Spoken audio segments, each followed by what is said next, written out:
Hi friends, మన video చూసి ఖమ్మం నుంచి ఒక అన్న మెసేజ్ చేశాడు సాయం కోసం. మనందరం మానవత్వంతో ముందుకెళ్దాం. ఆ సహాయం ఏంటో అనేది అతని మాటల్లోనే విందాం ఫ్రెండ్స్. అందరికీ నమస్కారం. నా పేరు పృథ్వీ. గత 3 సంవత్సరాలుగా నాకు ఆరోగ్య సమస్య ఉంది. ఇంతకు ముందు లేదని అనుకున్నాము.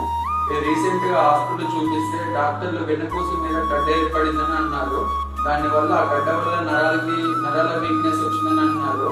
దానికి దాదాపు ఖర్చు 5 లక్షలు అయిందని చెప్పారు ఆపరేషన్ కి. ఆపరేషన్ చేస్తేనే ఆరోగ్యం మంచిగా అయితే బతకగలవని చెప్పేసి అని అన్నారు. నేను ఇంతకు ముందు స్విగ్గీ డెలివరీ ఇద్దరు పనులు చేసేవాడిని. నేను పని చేస్తేనే మా ఇంట్లో గడుస్తుంది. ఇప్పుడు నేను ఆరోగ్య సమస్యలు పని చేయడం ఇంట్లో గడవట్లేదు. ఆపరేషన్ కి డబ్బు అరేంజ్ అవ్వట్లేదు. నాకు ముందు వెనక ఆస్తులు అనేది ఏం లేవు.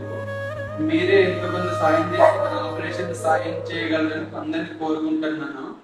మీరు సహాయం చేయలేకపోయినా పర్వాలేదు, కానీ ఈ